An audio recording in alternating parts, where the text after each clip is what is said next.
नमस्कार, आप देख रहे हैं न्यूज नेशन में हूं पनाज त्यागी और बात आपके काम की। आने वाले आधे घंटे में जो खबर हम आपको दिखाने वाले हैं वो खबर आपसे जुड़ी हुई है। ये खबर हर उस शख्स से जुड़ी हुई है जिनके पास रुपए पैसे हैं और जिनके पास पुराने नोट हैं। उनके लिए ये खबर देखना बेहद जरूरी है क्योंकि महज चंद महीनों में पुराने नोट अब इतिहास बन जाएंगे।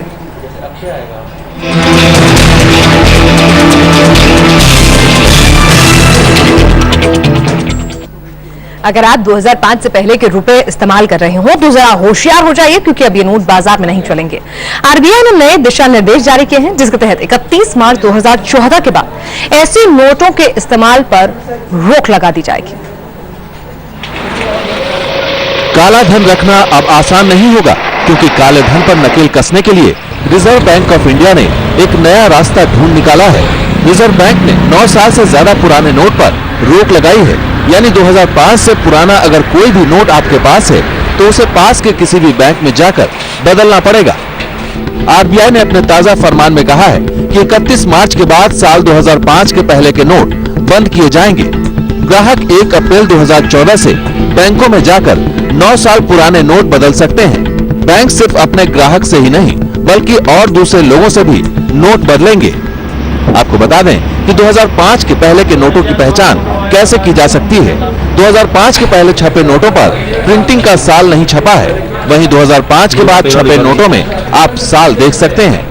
आरबीआई के निर्देशों के आधार पर जिस तरह के नोटों का सर्कुलेशन बंद किया जाएगा वो आप देख सकते हैं। यहाँ पे एक पिक मैं आपको दिखा रहा हूँ कि यहाँ पे 500 का नोट है जिसमें उसके बैक में आप सन नहीं देखेंगे, मतलब ईयर नहीं लिखा हुआ है इसमें। और यहाँ पर 10 रुपए का भी नोट आप देख सकते हैं, यहाँ पर भी नोट पे सन नहीं लिखा हुआ है। तो ये वो नोट थे जो 2005 से पहले के बने थे। आरबीआई का कहना है 2005 से पहले के जो नोट है उनको विड्रॉ किया जाए। 1 अप्रैल के बाद 3 महीनों में आप पुराने नोट बदल लें। अगर आप किसी वजह से ऐसा नहीं कर पाते हैं तो परेशान होने की जरूरत नहीं है। रिजर्व बैंक ने साफ किया है कि आपके पुराने नोटों की लीगल वैल्यू खत्म नहीं होगी। 1 जुलाई 2014 के बाद आप आईडी प्रूफ दिखाकर ऐसे नोट्स बदल सकते हैं। रिजर्व बैंक की लोगों से अपील है कि वो इससे घबराए नहीं। आरबीआई का कहना है कि कम सिक्योरिटी की वजह से पुराने नोटों को बंद किया गया है। इससे पहले भी 1996 और 1970 सीरीज के नोट बंद किए गए हैं। आरबीआई ने जनता से अपील की है कि वो पुराने नोट बाजार से हटाने में उनका सहयोग करें। आरबीआई ने पहले भी इससे पहले दिशा निर्देश दिए थे कि नोट्स पर कुछ लिखा ना जाए, नोट्स पर किसी तरह के नंबर ना डालें या जरा सा भी पेन उस पर ना चला हो। तो साफ तौर पर क्वालिटी और क्वांटिटी को मेंटेन करने के लिए आरबीआई का यह बेहतर कदम माना जा सकता है। वीडियो जर्नलिस्ट अंकित रावत के साथ सैयद आमिर हुसैन, न्यूज नेशन, दिल्ली। चलिए, इस वक्त हमारे साथ आकाश चंद्र, हमारे फाइनेंशियल एक्सपर्ट इस वक्त स्टूडियो से जुड़ चुके हैं। आकाश से बातचीत करते हैं। आकाश, आपका स्वागत है। सबसे पहले मैं आगे चलूं कि भाई मकसद क्या था और क्यों कर रही है आरबीआई ये कवायद। उससे पहले मैं आम आदमी का एक डर आप जरा दूर कर दीजिए कि भाई अगर मेरे पास कोई पुराने नोट हैं, क्योंकि लोग छुपा छुपा के भी पैसे रखने की आदत होती है। कुछ लोग काला मनी के तौर पर छुपाते हैं तो कुछ लोग जेन्युइनली छुपाते हैं, किताबों के बीच में रख दिए अपने नोट, अपने काम से रख दिए। तो अब उन्हें क्या करना होगा, किस तरह से ये नोट बदले जाएंगे, क्या होगा, और अगर गलती से डेडलाइन के बाद भी कोई नोट मिला तो उसका क्या होगा? पहले ये संशय लोगों का दूर कर दीजिए। बहुत अच्छा, I think this is the nicest way to start the show. यही जो है, कल शाम से मैं लगातार टीवी चैनल्स पे ये चीज क्लियर कर रहा हूँ कि ये भ्रांति जो आपने कही है कि 1 अप्रैल के बाद मेरे नोट का क्या होगा। मैं आपको रुकूंगी, मैं माफी चाहूंगी क्योंकि अरविंदर सिंघवी, दिल्ली प्रदेश कांग्रेस अध्यक्ष, क्या कुछ कह रहे हैं जरा वो सुन लें, उसके बाद आपके काम की बात पर फिर से लौटेंगे।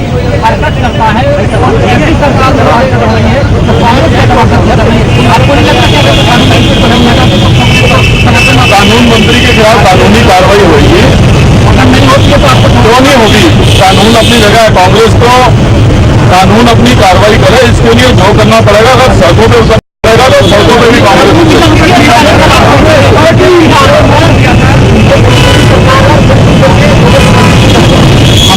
आप बीजेपी की इन्वेस्टिगेशन हम लोग सब समझ सकते हैं। 15 साल से सत्ता पर आ रहे हैं और इस बार भी वो बेचारे सत्ता में नहीं पाए। उनको लगता है कि आगे कभी आ नहीं पाएंगे, इसलिए उनके कहने को हम बहुत सीरियसली लेते हैं।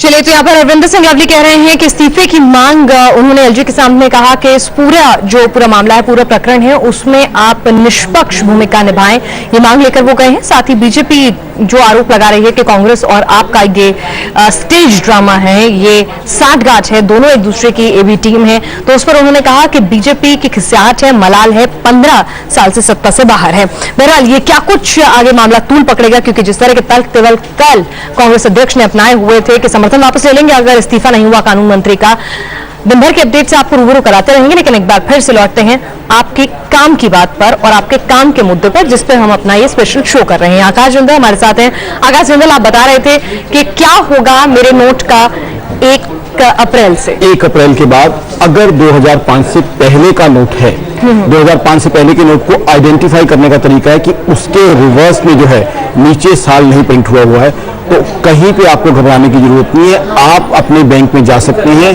बैंक उसको एक्सचेंज करेगा, चाहे आपका अपना बैंक है यानी आप उस बैंक के कस्टमर हैं या उस बैंक के कस्टमर नहीं भी हैं, तो आप बैंक से एक्सचेंज कर सकते हैं। और उसके बाद भी 1 जुलाई ऑनवर्ड्स अगर आप नॉन कस्टमर हैं तो 10 नोट तक जो है विदाउट एनी आइडेंटिटी प्रूफ आप चेंज कर सकते हैं। 10 नोट के बियॉन्ड आपको आइडेंटिटी प्रूफ देना पड़ेगा। तो अगर आपके पास नोट उसके बाद भी रह जाते हैं तो किसी प्रकार के घबराने की कोई जरूरत नहीं है। अल्टीमेट उसको सर्कुलेशन से निकालने का आइडिया है, लेकिन that would be a valid Ted. आप उसको एक्सचेंज कर सकते हैं, रुपया आपका जो है सेफ रहेगा। आप उसे जो है अपने बैंक से चेंज कर लीजिए, अगर आप कस्टमर हैं बैंक के तो भी, और अदरवाइज नॉन कस्टमर्स भी उसको चेंज कर सकते हैं आगे के लिए। जी, और साथ ही आकाश, अगर आप ये बता सकें कि अगर मैं नोट बदलवाने जा रही हूं तो एक बार में कुछ नंबर ऑफ नोट बदले जाएंगे, ऐसा भी है क्या? मुझे आईडी प्रूफ भी लेके जाना होगा, ऐसा भी कुछ है क्या? देखिए, इसकी 2 चीजें हैं। 1 अप्रैल से 30 जून तक अगर आप अपने बैंक में जाते हैं जहां आपका अकाउंट है, या आप किसी और बैंक में जाते हैं आपका अकाउंट नहीं है, तो उसके क्वांटिटी के ऊपर कोई रिस्ट्रिक्शन नहीं है, कितने भी नोट आप एक्सचेंज करवा सकते हैं। लेकिन 1 जुलाई ऑनवर्ड्स अगर आप उस बैंक में जाते हैं जहां आप कस्टमर नहीं है, तो वहां 500 और 1000 के नोट है, तो 10 से ज्यादा अगर नोट है तो वहां आपको आइडेंटिटी प्रूफ या केवाईसी देना होगा। अगर 10 से जो है कम नोट है तो वो नहीं देना होगा। और अगर आप कस्टमर हैं तो आप कितने भी नोट जो है एक्सचेंज करवा सकते हैं। तो क्या कोई रिकॉर्ड भी मेंटेन किया जाएगा, मैंने कितने नोट एक्सचेंज करवाए हैं? I think a very interesting question you have put forward. मेरी तो आरबीआई से ये रिक्वेस्ट और सजेशन रहेगी कि जो भी जो है नॉन कस्टमर जो है वो नोट्स एक्सचेंज कराता है 10 के बियॉन्ड, उसका रिकॉर्ड एक मेंटेन किया जाए कि कितने ज्यादा नोट किसने चेंज कराए हैं, या अगर कस्टमर भी जो है एक थ्रेशोल्ड लिमिट रखी जाए, उससे ज्यादा अगर एक्सचेंज कराता है तो उसका रिकॉर्ड भी रखा जाए, उसकी रिपोर्टिंग भी की जाए। बिकॉज देखिए, आइडिया जो है आज की तारीख में अगर देश में देखें, प्रॉब्लम्स हमारे सामने 2 हैं। पहली प्रॉब्लम है फेक करेंसी की। फेक करेंसी 2005 से पहले वाली जो है ज्यादा सर्कुलेशन में, तो फेक करेंसी को एक निकालने का, फेक करेंसी को खत्म करने के लिए आई थिंक ये आइडिया काफी अच्छा रहेगा। दूसरा अगर कहें जो है, मेरे हिसाब से यहाँ ये मेरा पर्सनल बिलीफ है कि इससे ब्लैक मनी के ऊपर भी जो है अंकुश लगेगा, ब्लैक मनी के ऊपर भी जो है लगाम लगा पाएंगे, बिकॉज ब्लैक मनी अगेन जो है देश के लिए एक मेनस है, देश की इकोनॉमी तो ब्लैक मनी के लिए किस तरह से कवायद जो है वो फायदेमंद साबित होगी, इस पर भी हम आपसे बातचीत करेंगे। लेकिन इस बीच हमारे साथ एक और हमारे खास मेहमान जुड़ रहे हैं, इंडियन मर्चेंट कॉर्पोरेशन के अध्यक्ष हैं अरविंद प्रधान जी, जो हमारे साथ जुड़ गए हैं। अरविंद जी, आप इस कवायद को आरबीआई की किस तरह से देखते हैं? क्या व्यापारी वर्ग जो कैश में ज्यादा डील करता है उसके लिए अब दिक्कत हो जाएंगी, या फिर एक अच्छा सराहनीय कदम आप इसे देखते हैं? हम इसको सराहनीय कदम देखते हैं, क्योंकि हम ये देखते हैं कि ये दो चीज़ों के लिए बहुत अच्छा रहेगा। इकोनॉमी की क्लीनिंग बहुत ज़रूरी है, और जो ये फेक करेंसी का प्रॉब्लम है और दूसरा जो ब्लैक मनी का, ये दोनों ही मुद्दे इसको इनके ऊपर जो है ये आरबीआई ने बहुत ही अच्छा कदम लिया है। जहाँ तक कि स्मॉल ट्रेडर्स की बात है, इन एनी केस गवर्नमेंट जो है वो उनको अपॉर्चुनिटी दे रही है। वो ये कहती है कि आप जो है 2005 के नोट के पहले वाले जो नोट हैं उनकी बात कर रही है, तो ये अगर आपके पास कोई ऐसी चीज़ें हैं जो आप रखे पड़े तभी आपको असर होगा। अदरवाइज डेली के जो आपका ट्रेड है उस पर आपको कोई परेशानी नहीं है। अगर आप नॉर्मली यूज़ कर रहे हैं और जो करेंट जो नोट्स हैं, जो करेक्ट नोट्स हैं, तो इसमें क्या परेशानी हो सकती है? I don't think. जी चलिए, कोई परेशानी नहीं होगी, लेकिन आई थिंक जो है ये बहुत ही सराहनीय कदम। जी बिल्कुल सराहनीय कदम है और फेक करेंसी पर भी रोक लगेगी और कहीं ना कहीं जिस तरह से ब्लैक मनी है उसको रोकने में भी मदद मिलेगी और ब्लैक मनी भी बाहर आएगा। लेकिन अगर हम बात करें प्रधान जी कि बहुत सारा पैसा होता है बल्क में, जैसे 500 के नोट की गड्डी आ रही है, अब एक एक नोट की गड्डी को चेक करना कि पीछे कहीं 2005 का कोई एक नोट तो इसमें छिपा पड़ा हुआ नहीं है, क्या ये दिक्कत नहीं होगी रोजमर्रा की ट्रेडिंग में अब ये एहतियात बरतने में? ये बात आप बिल्कुल सही कह रही हैं। एहतियात बरतने में ट्रेडर्स को परेशानियां हो सकती हैं, लेकिन देखिए अगर कोई ऐसा कदम उठाया जाए जिसमें कि एक इकोनॉमी के ऊपर अच्छा असर पड़ेगा, तो उसमें हर देश का हर नागरिक, ट्रेडर्स इंक्लूडेड, उनको कुछ ना कुछ तो अपने रिस्पॉन्सिबिलिटी उठानी ही पड़ेगी। So I think it is important not only traders, as individuals also. अगर हम हाउस होल्ड में भी कर रहे हैं, हमें भी अपने आप को एहतियात तो लाना ही पड़ेगा। और जहां तक सवाल है ये देश के लिए इम्पोर्टेंट है, तो I think everybody should cooperate and do it. चलिए, और आपको क्या लगता है जो 31 तारीख का जो ये वक्त दिया गया है, तो आपको लगता है कि काफी वक्त है या फिर थोड़ा और वक्त देना चाहिए था और कहीं ना कहीं और ज्यादा जागरूक करना चाहिए, लोगों को अवेयर करना चाहिए? क्योंकि शुरुआत में जब हम देखते हैं इस तरह का कोई भी फैसला करेंसी से जुड़ा आता है तो एक बार पहला रिएक्शन होता है पैनिक का, अरे मेरे पैसे कहीं बेकार तो नहीं हो जाएंगे, जो बड़े नोट है सबसे पहले उसको चेक करने का, तो उसको देखते हुए आप क्या कहेंगे? नहीं, मैं कहूँगा बिल्कुल सही है। और अगर ऐसा पैनिक होने वाला है तो समझ में आता है कि देयर मस्ट बी समथिंग जिसके लिए वो पैनिक हो रहे हैं, इसके माने there is a problem there, तो उनको पैनिक होने दीजिए। As far as this is concern, ये बिल्कुल सही रास्ता है। बिल्कुल, तो ये एक अच्छा कदम है और कहीं ना कहीं 31 मार्च तक एक अच्छा लंबा वक्त आपको मिल रहा है। और ऐसा नहीं कि 31 मार्च के बाद आपके जो पुराने नोट हैं वो बिल्कुल भी नहीं चलेंगे। और आपको बता दें किस तरह से आपको देखना है, समझना है कि आपका नोट पुराना है कि नया है, इस पर हम अपने संवाददाता अक्षय शुक्ला के पास जाएंगे, उनसे बातचीत करेंगे कि किस तरह से आप आइडेंटिफाई कर सकते हैं कि आपका नोट 2005 से पुराना है या नहीं। वो भी तरीका आपको सिखाएंगे, लेकिन पुराने नोटों पर आरबीआई की नई गाइडलाइन काला धन रखने वालों के लिए खतरे की घंटी है, क्योंकि इससे पता चल जाएगा कि किसके पास कितना ब्लैक मनी है। इतना ही नहीं, माना तो ये भी जा रहा है कि आरबीआई के इस नए कदम से नकली नोट के रैकेट पर भी लगाम लगेगी। काला धन रखने वाले अब हो जाएं होशियार, क्योंकि अब उनका काला धन ज्यादा दिनों तक नहीं चलने वाला। तिजोरी हो या मकान, कहीं भी रखा गया ब्लैक मनी अब किसी काम नहीं आएगा। जी हाँ, कुछ इसी नियत के साथ आरबीआई ने नोटों की एक नई गाइडलाइन जारी की है, जिसके तहत अब वो नोट नहीं चलेंगे जिस पर साल नहीं लिखा होगा। नए दिशा निर्देश के मुताबिक अब 2005 के पहले के नोट बाजार या बैंक में नहीं चलेंगे। नोट्स को वापस मंगाने का मकसद यही है कि क्वालिटी और क्वांटिटी को बेहतर किया जाए करेंसी की, और साफ तौर पर उन पर भी इससे नकेल कसेगी जो ब्लैक मार्केटिंग में मौजूद हैं। साफ तौर पर ब्लैक मनी जितनी मार्केट में है उस पर भी इससे नकेल साफ तौर पर कसी जा सकती है। हालांकि आरबीआई ने यह साफ नहीं किया है कि नोटों की ये नई गाइडलाइन काले धन को सामने लाने के लिए की गई है, लेकिन सूत्रों की माने तो 9 साल पुराने नोट बंद करने के पीछे आरबीआई की मंशा है ब्लैक मनी के बारे में पता लगाना कि देश में कितनी ब्लैक मनी है और कितनी बाहर जा रही है। आरबीआई के मुताबिक जिसके पास साल 2005 के पहले के नोट होंगे वो एक्सचेंज कराने जरूर आएंगे। उनके मन में ये डर होगा कि अगर उन्होंने ऐसा नहीं किया तो उनके नोटों की वैधता खत्म हो जाएगी। इससे बैंकों को पता चलेगा कि किसके पास कितनी नकदी है। सिर्फ ब्लैक मनी नहीं, देश नकली नोटों की समस्या से भी परेशान है। खासकर पाकिस्तान और नेपाल से आए दिन पकड़े जाने वाले नकली नोटों के रैकेट पर नकेल कसने के लिए भी ये फैसला कारगर साबित हो सकता है। पुराने नोटों को बदलने के लिए नए फरमान से नकली नोटों पर भी लगाम लगाने की उम्मीद जताई जा रही है, क्योंकि नए नोटों के कागज बदल दिए गए हैं। एक स्टडी रिपोर्ट के मुताबिक भारतीय बाजार में सबसे ज्यादा नकली नोट 500 रुपए वाले हैं और उनके डिजाइन साल 2005 से पहले जारी नोटों से ज्यादा मेल खाते हैं। यही वजह है कि पुराने नोटों को बदलवाने का फैसला किया गया है। अब देखना होगा कि आरबीआई की ये नई कोशिश देश के लिए कैंसर का रूप ले चुके ब्लैक मनी और नकली नोटों का इलाज करने में कामयाब हो पाती है या नहीं। Team news nation.